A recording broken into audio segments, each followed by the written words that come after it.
So we're trying to switch on our little speakers here, so hopefully you will be able to hear us, and we can jump a little bit into a deeper dive on a few of these issues for a discussion with the panelists. But I guess I want to pick up on a theme, particularly of the governor's remarks, to say I think these changes, or whatever changes, are going to happen because you all want them to happen, because you talk to your constituents and networks, because you each find an issue that is important to you or issues and start making it happen. It's not going to happen based, unfortunately, not on scientists. You know, they don't necessarily say what's the scientific consensus, therefore we'll do this, nor on a political consensus, although the governor seems to be doing great work to try to bring together this no labels concept of problem-solving governance, not conflict-driven governance. So again, everybody please think of how they want to hop into this discussion, because we will open this up to some questions and discussions as well.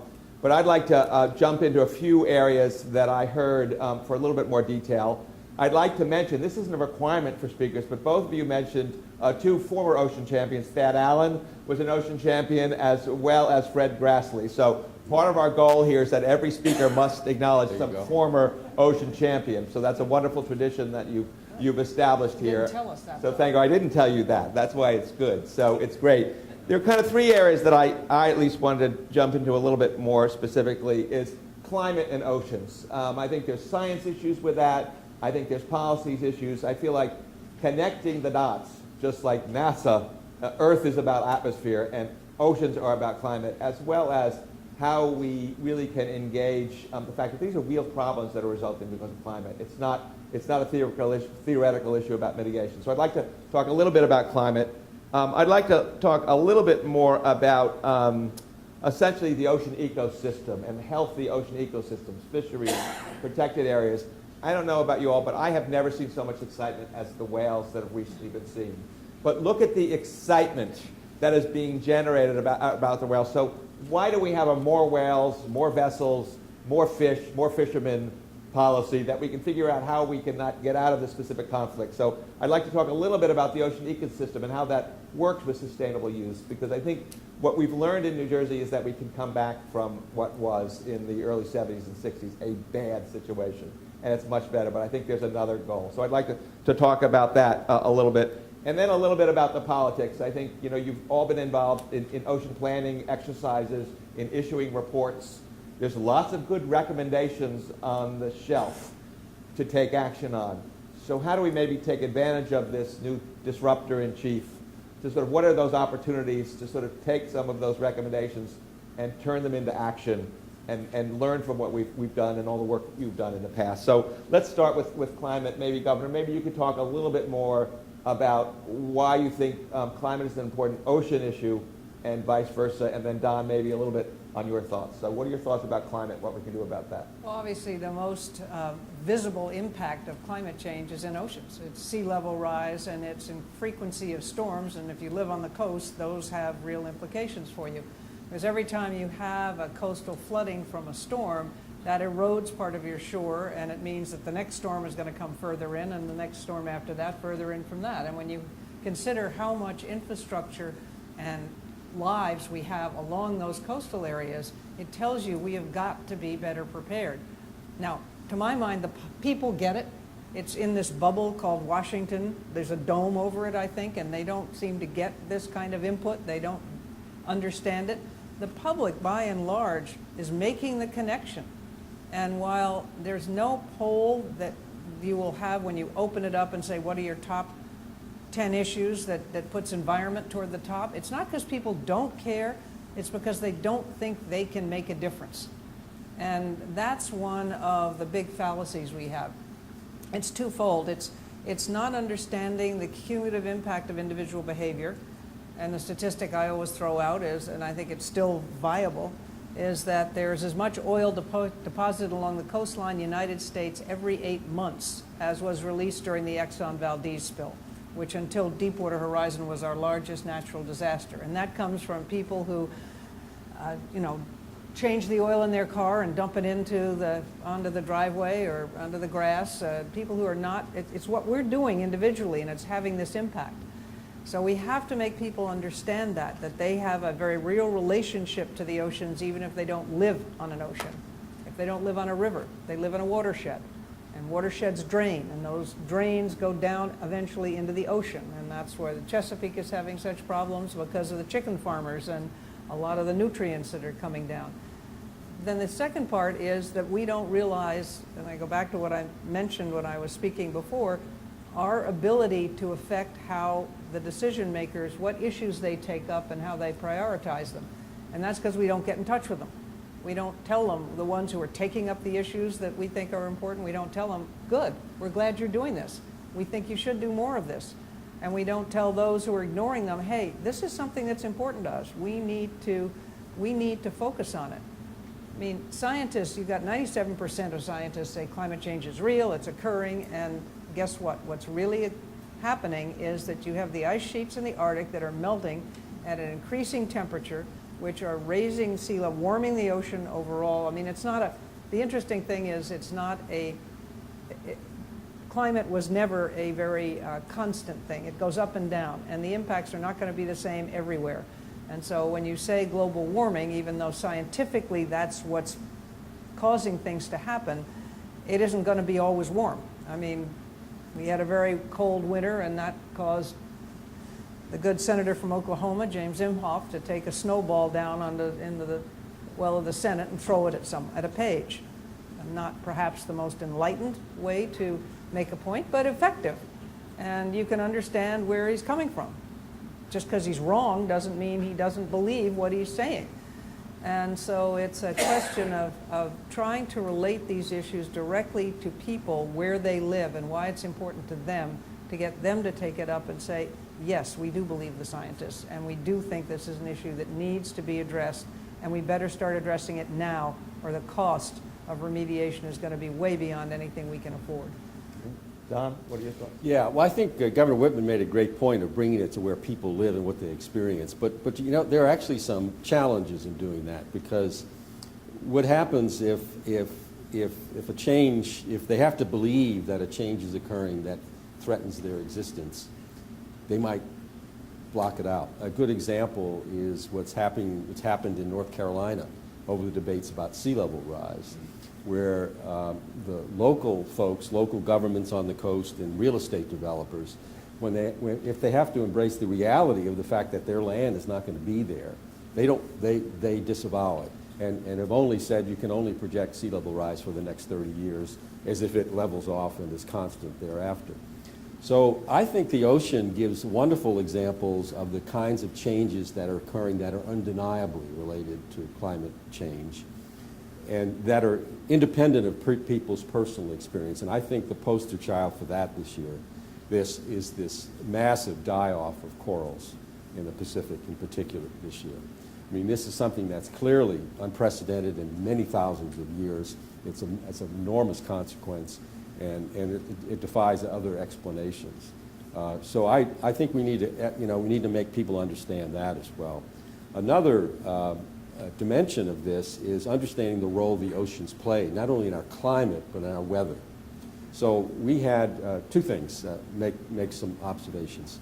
One is that this year, the world's emissions of CO2, last few years, the world's emissions of CO2, thankfully, have pretty much leveled. But the concentration of CO2 measured at Mauna Loa has continued to climb. There are those scientists who are trying to figure this out and are very concerned that what's happening is a reduction in the ability of the oceans to take up the CO2, a nasty feedback that can make things worse. The other aspect of the ocean on a more local scale, how it affects weather. This year, you may remember in the summer, we had these horrific floods in Louisiana, near Baton Rouge. Got a lot of news attention. It was because of this tremendous rain that just didn't stop for a few days. And so you had on television all of these experts were coming in, and they were meteorologists. They weren't oceanographers. And they were saying, well, that's because the moisture levels in the atmosphere are unprecedented high. Well, where does the moisture come from? It was coming from the ultra-warm Gulf of Mexico, which was like 90 degrees Fahrenheit surface, and that was just feeding the energy and the moisture into it. So if you can help people understand how this changing ocean affects something that deals with them very directly, I think it's a real opportunity as well.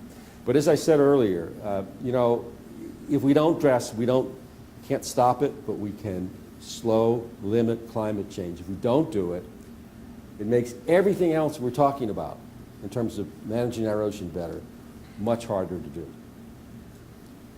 Yeah, and I think to something you mentioned before on the sort of specifics, Monmouth does work with Rutgers and others on the Integrated Ocean Observing System, and I'm on the National Advisory Committee. So understanding those feedback loops and actually investing in the technology to go out there and explore that and understand that is really important, and we've only scratched the surface. So that can have benefits not only for the coastal communities, but also droughts. The weather connections are a national interest. So this is not an issue that's limited to the coast, although we have examples. I think the other thing that you mentioned, yep, I'm sorry. Well, I was just going to, because you mentioned weather, and one of the things that we did when I was at EPA, because of, and getting back to human impact and trying to educate people as to how they relate to the environment, was you have to think of how do you engage them? What language do we use? Because language shapes behavior, and the words we use become terribly important in this instance. But also, we looked and discovered that when people are watching the news, when they're really paying attention is when the weather's on, because that impacts them. Am I going to need an overcoat tomorrow or an umbrella, or am I going to have the picnic or not? And they've got all those fun maps and stuff. And so we reached out to the National Meteorological Association and set up 2 pilot programs, one of which was in the Delaware Bay, Maryland, Virginia area, to educate the meteorologists. So when they're doing the weather report and they say, and there's going to be a big rain event tomorrow, to also say, and that may not, and so it's not a good time to fertilize your lawn, because it's going to wash off, and even if you don't live on a river, you live in a watershed, and you've got a storm drain down there, and the drain, everything is going to wash off into that drain, and that's going to go down into this river, which ends up in the ocean, and that's why you have the dead zones. It's finding different ways to communicate the message, ways that are not necessarily initially intuitive, but in fact, if you think about it, that's where it might come through to people, and that's a challenge to figure out other ways. And with respect to your no labels perspective, it's important to note that the Senate, U.S. Senate, in the lame duck session, when they're forced to do anything, passed just this week a bill with overwhelming majority for improved weather forecasting. Right.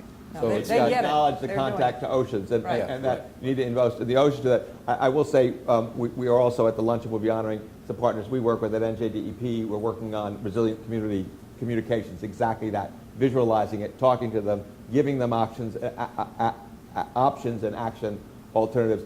I think the only other aspects that I just want to highlight that were in your remarks is also things like ecosystem shift for fisheries. The impact of the changing ocean conditions, you mentioned the cold pool, but I think the fishermen, it's not going to be, you can't manage fish for the past.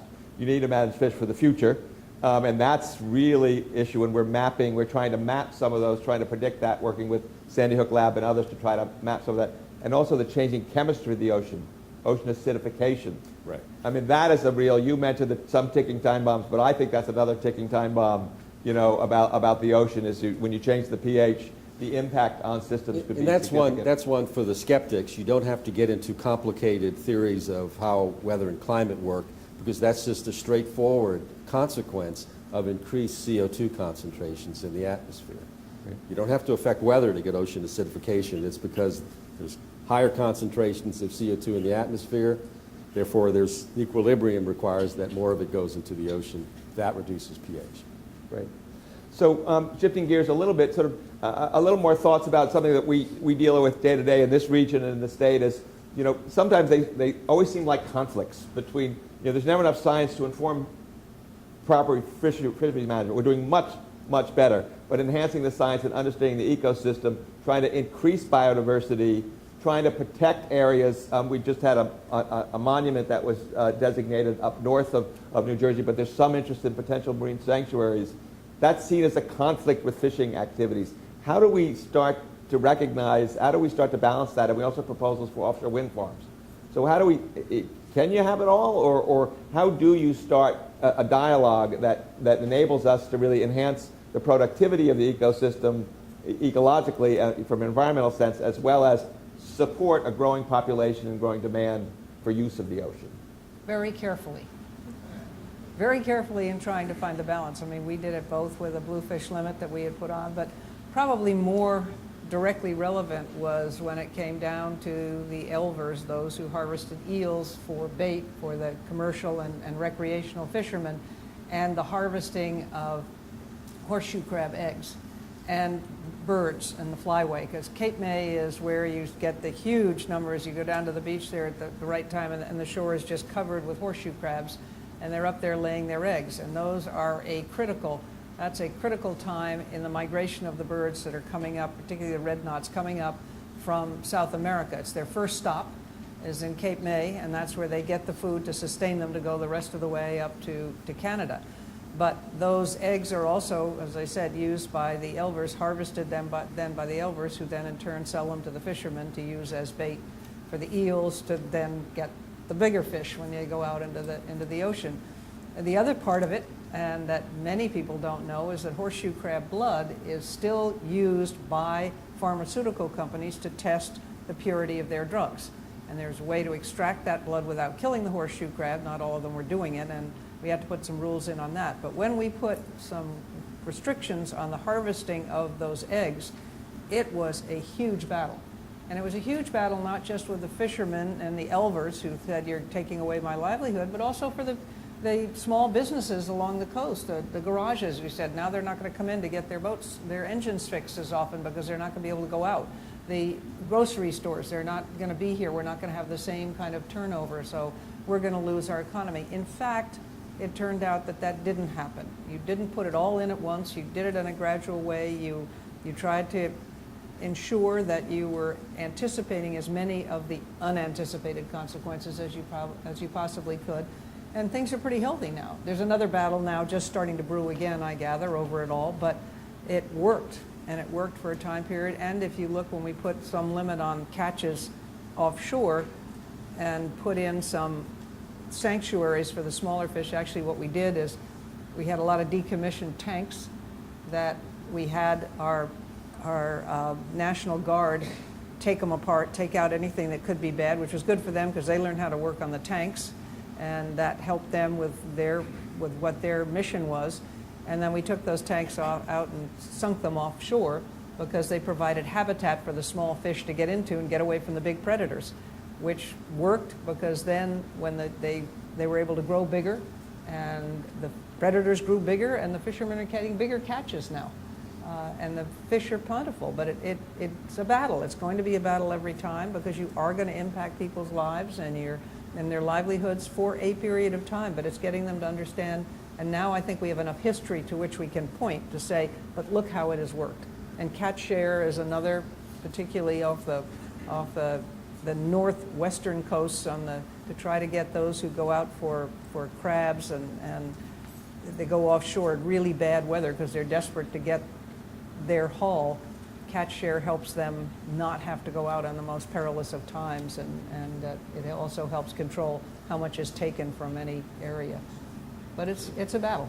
Yeah, and it's great to know 4 years ago our theme was catch shares and alternative fisheries management, and yesterday we put in a grant proposal to the National Fish and Wildlife Foundation to look at the intersection between shorebirds, horseshoe crabs, and siting of offshore aquaculture. There's more interest in New Jersey and other places in siting more aquaculture facilities. Could be a great potential source of income, protein researchers, and actually take the pressure off of some of the other harvests. So these questions, like you said, are continuing, and They're complicated. There are a lot of interests that come to play in them. So, yeah, so Tony, I can't give you the secret way to deal with the conflict resolution, but what I've tried to do in my career is work on scientists to help them be more effective in contributing knowledge, because frankly, my scientist colleagues are largely, there are some real exceptions, are their own worst enemies in that regard. First of all, it's the nature of science to be focused on what we don't know rather than what we know, because we're always trying to ask the next question. It's just the nature of the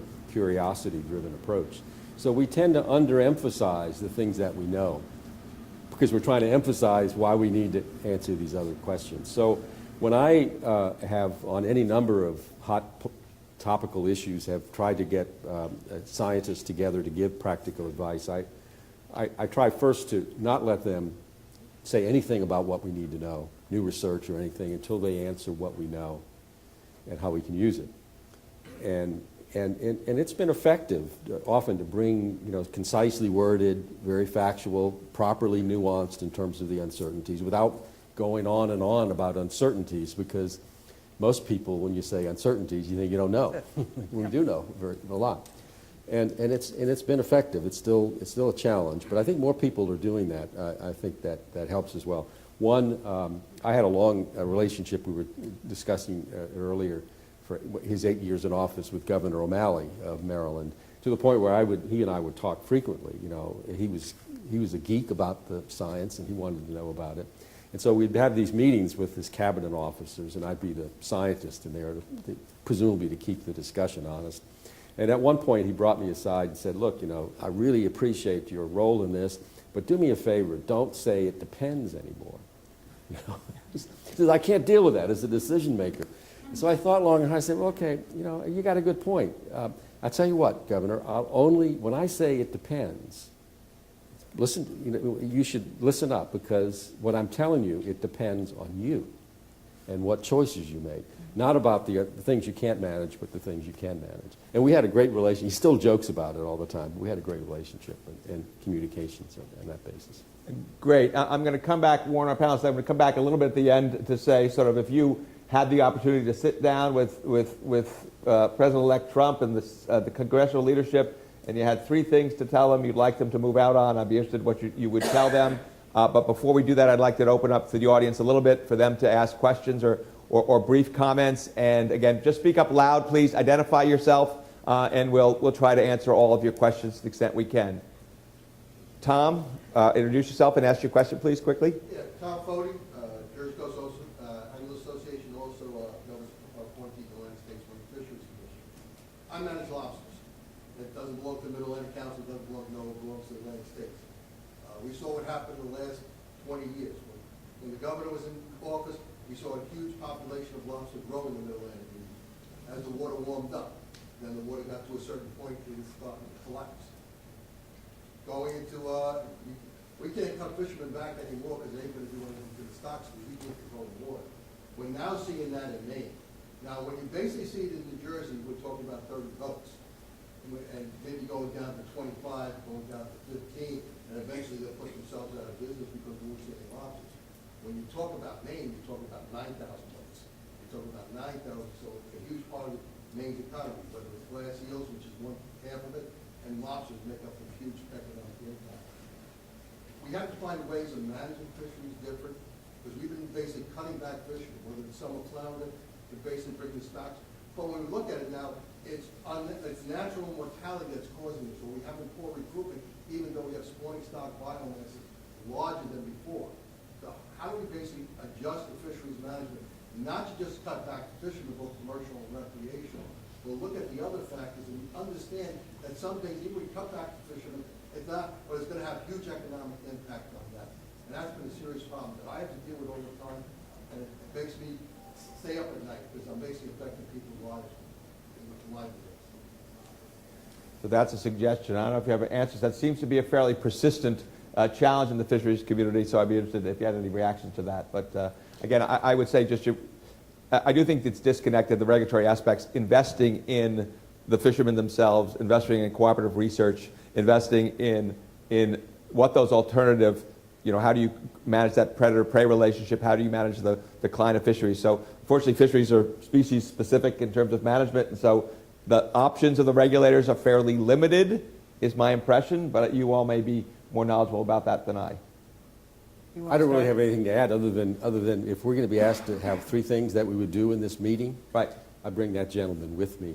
Okay. To talk about the climate, the real life consequences of climate change. Because that's part of it. I mean, part of it is unless we slow down climate, it's going to change. And we have to figure out what is that change going to be and what do we do for the people who are being displaced.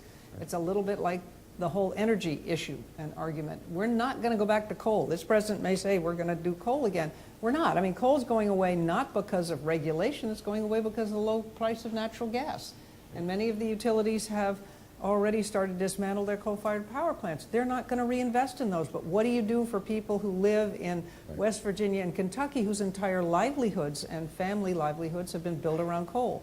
You're not going to take a 45-year-old, 50-year-old coal miner and turn them into a high-tech technician.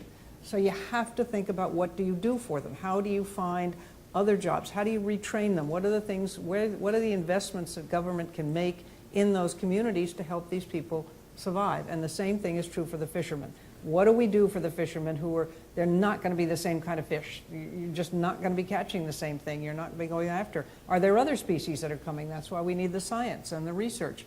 And if so, what does that mean? And how do you get them? And how do we create an economic underpinning that allows people to continue with their livelihoods, even though their livelihoods are going to have to change to a degree?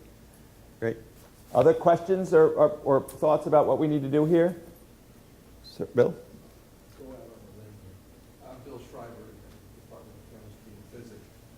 Something that you said, Governor, about essentially backing the elected officials, giving them the support to do the things that they know are right. I know for myself, I could use some help in knowing how to be most effective at that. Because there are certain, like we're not going to get James Inhofe not to bring another snowball, as I suspect. So you got to know who the right people are. I think most of our Congress people and officials in this state have their hearts in the right place.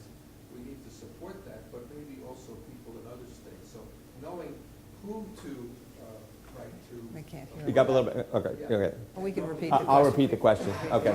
Knowing who to write to, who Right. to approach, and also maybe advice on the most effective ways to do it would be very helpful. Again, the question is really how to empower people, how to enable people to contact legislators. What are the options? How can you be effective in doing that? So, Well, there are a number of different ways. I would first suggest that you look at the list of problem solvers who are part of the Problem Solver Coalition in the House and the Senate that are members of No Labels. You can find them there. They are the ones who have already committed themselves to working with members of the other party, putting aside labels to figure out where they can make a difference and how they can work together to do that.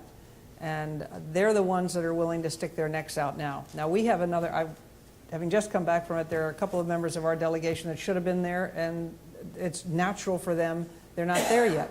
You can look at that and say, well, why aren't you a problem solver? Why aren't you a member of this coalition? Because, you know, we want you to do things. I'm not going to out them here, but you'll find out. If you go to the problem solvers list, you can look at it, and it becomes pretty clear who's missing from that list. And you can ask them, say, we want you to be able to solve problems.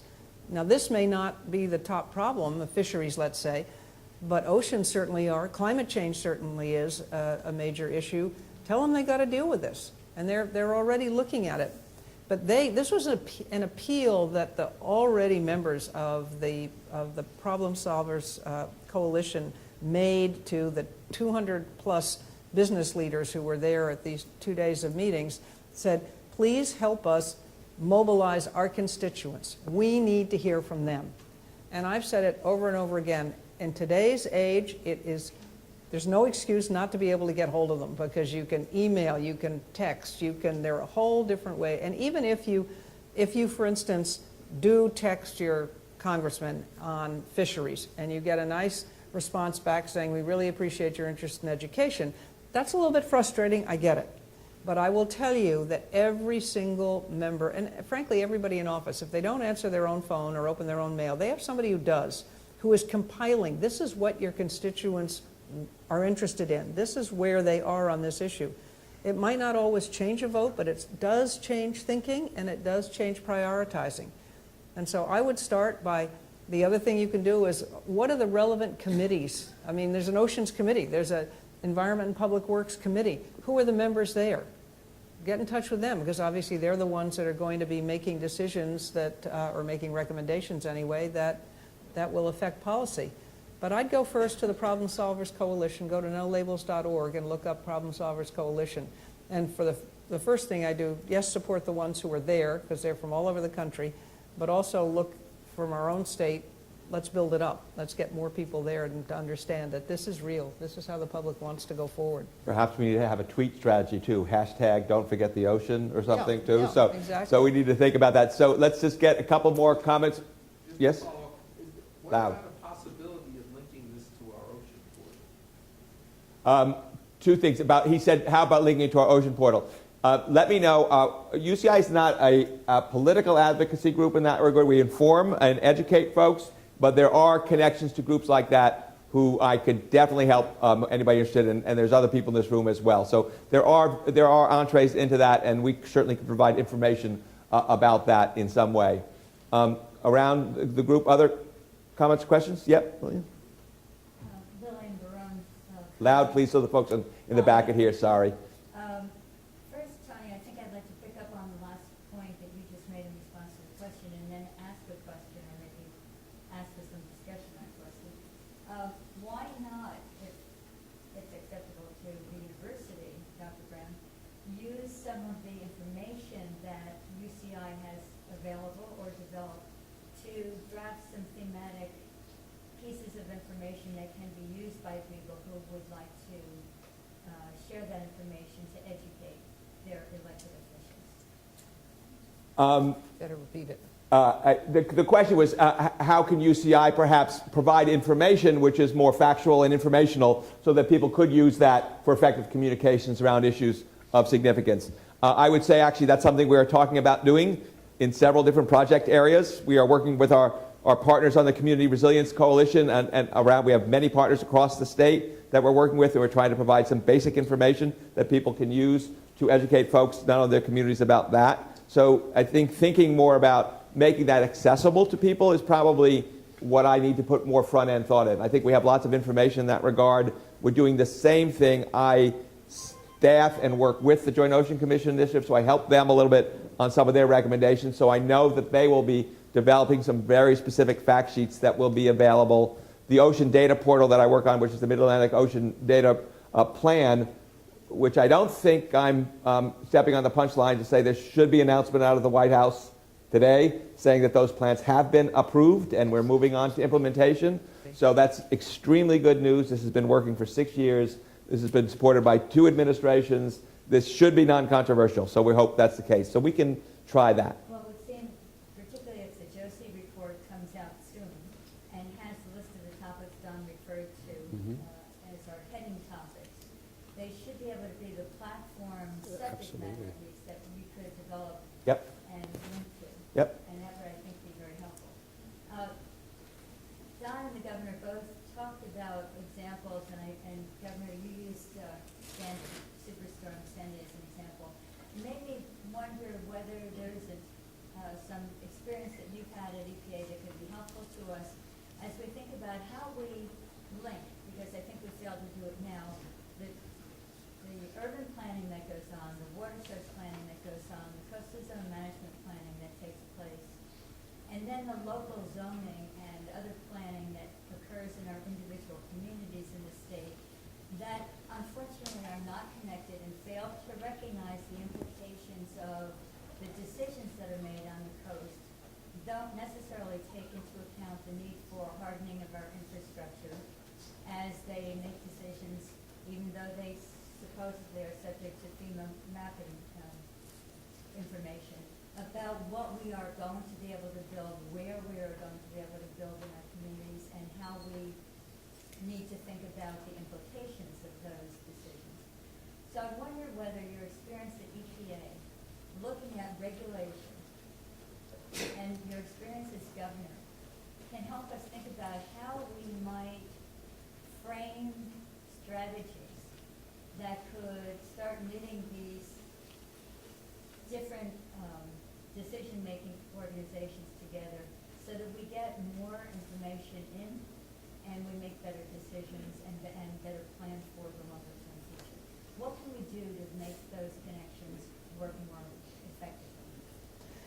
What you're asking for is, how do we make government work?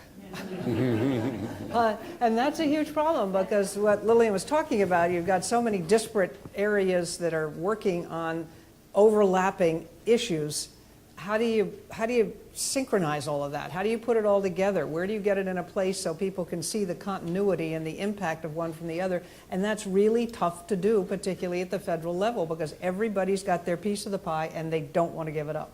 I mean, is it EPA? Is it NOAA? Is it, who is it? Is it the Department of Commerce, Housing and Urban Development? All of them have a role to play. And the same is true in the state to a degree. One of the things as part of was there's a governor's initiative in Smart Growth America that Paris Glendenning has started, and speaking of somebody from Maryland, and one of the first things that we did, and we did it here in this state, is offer new governors an opportunity. We sit down with all their cabinet members to get them all in the same room at the same time for a day and a half to talk about how none of them, and I tried this with my cabinet too, I bring them in all the time and say, look, what you decide in housing has a very real impact on the environment and vice versa. And you guys need to be talking to each other all the time. And oh, by the way, that has a big impact on economic development. So we have all got to, these are not silos, but it's very hard to break those down. And it comes down to organizations like this. UCI can help identify these overlapping areas and say, and make it very clear that we're not going to move forward efficiently and save money if we don't plan together. But we've got to start encouraging more people and more, starting at the state level. It's easier to do at the state level. Let's try the local level to start with and get them to understand that everybody has a responsibility. Besides the power that goes along with being able to regulate something or oversee something, you have a responsibility. And your responsibility means you have to do it in the most effective and efficient way possible, and that usually means working with somebody else.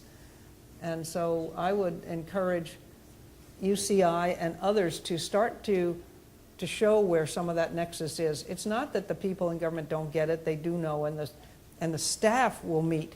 It's when you start to get up into the higher levels, the budget nobody wants to give up their little piece of the turf because they don't want to give up their little pot of money, because the minute they do, they're not going to get it back. And that diminishes their strength and their power as they perceive it. Don, do you have anything to add to that, or shall we? Oh, she's the pro right, on government level. She's the pro at that. We could probably take one quick question, and then we got to conclude because we do have to move on to the next part of this event. Professor Ziff, please. Hi, Cindy Ziff from Clean Ocean Action.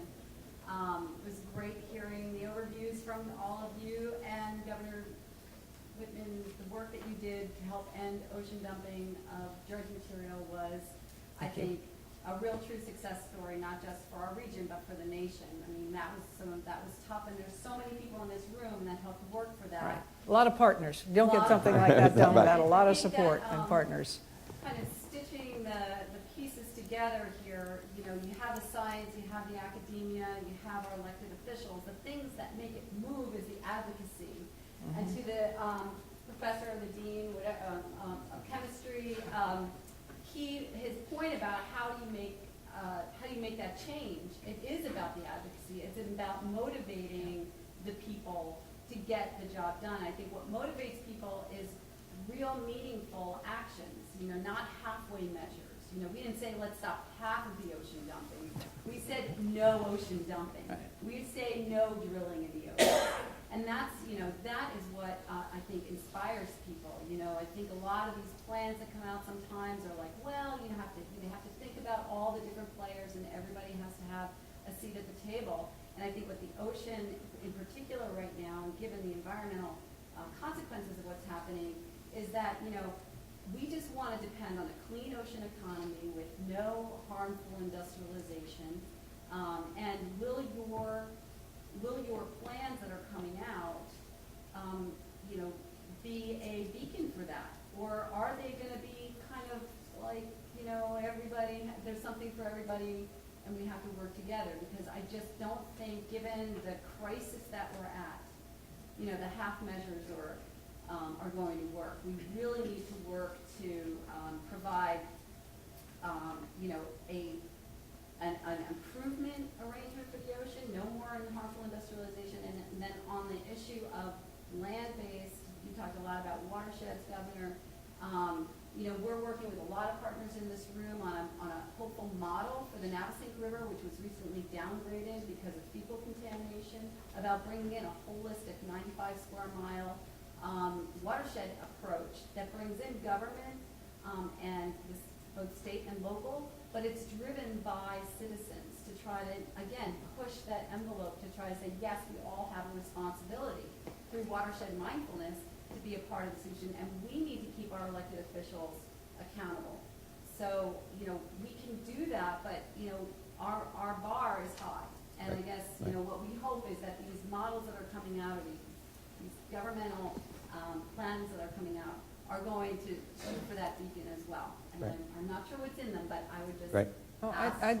I think I'd say that, and Don, you can speak to this in greater length, that there are going to be some pretty good challenges there. But let me just say, you have to be careful to lay these hard and fast rules and say it's got to be absolute or not, because you can see what happens. Let's just take an example that is entirely outside of oceans, has nothing to do with oceans, the Affordable Care Act. The Affordable Care Act was put through with no Republican votes. Guess what? Now Republicans control both houses of the Senate and the presidency, and they're going to undo it. So if what you cared about was getting affordable care in the way you thought it should have been done, it's all going to get unraveled because you didn't give the other side a voice or a place at the table. So you have to be careful. I'll take the Highlands Act here. I think it was where you're getting a whole lot of resistance to it now, and it's starting to, they're trying to undo some of the protections that were there because I don't believe, from what I saw of what happened, there wasn't enough ground up, there wasn't enough buy-in from those who were most directly involved from the impact. So while there are going to be, and Don, you can go into more detail on this, there are going to be some pretty challenging goals set in these reports. And for the Arctic, I mean, the Arctic states have already said no drilling, period, the end. Now, whether the administration goes with that or not, who knows? But just overall, there does need to be a sensitivity that things will last longer, they'll be more viable, they're more apt to succeed if you do have as much buy-in as you can get, understanding that there comes a point when you say, we can't, here's where we go. We can't go below this. Yeah, I was struck in a similar way to your comments that if we are, especially under the present circumstances, if we are in strident opposition to activities in the ocean that could in any way be threatening, we're going to lose. And in fact, around the world, particularly in Europe, this notion of the blue economy, you know, thinking about the oceans is something that's of value to society and to humans. There are economic benefits. We need to be players in that discussion. And you hear it more in the U.S. too, and that's also a kind of a notion which might be more resonant with the outlook in this administration.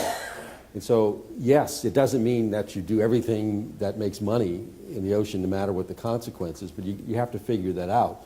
But let's not be closed-minded about economic opportunities, that whether it's offshore aquaculture or something else that might be that we might want to have to discuss. But let me just say, I think it's really good to have the voices like Clean Ocean Action and others that will keep putting the pressure on to go for the very highest goals. Because we don't always get there, but that's what keeps everybody's mind focused on where you really want to get. And the frustration is that the reality of the world, you want as much buy-in as you can get to make the steps that you do take last and be meaningful. But you need to have those others there pushing. Multiple perspectives. Yes. It's an ecosystem, man, you know? It's an ecosystem. Funny thing about that. I was fortunate to be at Paris with a group looking to put oceans on the climate agenda, and what people don't, if you really look at the Paris Accord, there were two aspects that people almost never talk about: technology development and the future, and the blue economy. That in fact you need to be able to help sustain small island developing states, poorer countries who don't have our assets. Similarly in the U.S., you need to figure out about what economies might be left behind. So planning for that future and recognizing how important technology is going to be and different entrepreneurial opportunities in the future is something that we don't really talk about as much, but is very much part of the solution. So I'll give our speakers a chance for a last word on any last remarks for the audience or what you would say for the next administration. that you haven't said already. Don, anything? Well, I think I've said everything I intended to say, but I just want to, again, thank you. And it's, I guess, the good minds on the Josie Leadership Council, bipartisan, they've served Republicans and Democratic administrations. I mean, we're resolute that we need to kind of continue to advance it. We've got the right issues. We need to continue to make advances. We'll have some setbacks. We'll have some new opportunities because some things, the new administration might want to break the rules and do something which is bold. So we ought to be looking for those. Governor? Well, if I were to say one thing to the incoming administration and to the president-elect is listen to your daughter. Ivanka believes in climate change, and I'd like him to be open to those things. I think it's really important for the future. I can worry for my grandchildren, and I want us to take this issue seriously because of all its implications. It's not just an esoteric scientific discussion of something weird happening way up there in the atmosphere. And down here it has real everyday implications to our lives, to our national safety. It is a national security issue. It impacts on a whole lot of different levels. So if I were to take one thing that I really want to see, where I'd like to see a focus and it will require a change, is on acceptance of climate change and the recognition of the need to do something to try to slow it down so we can better prepare for what is inevitable. And the other thing I should point out, that's a unanimous view of all the recent Republican EPA administrators in the last 20 years. Right? Yep. Great. Great. Well, that was a wonderful discussion. Let's join me in thanking our panelists today. Thank you, sir. Thank you.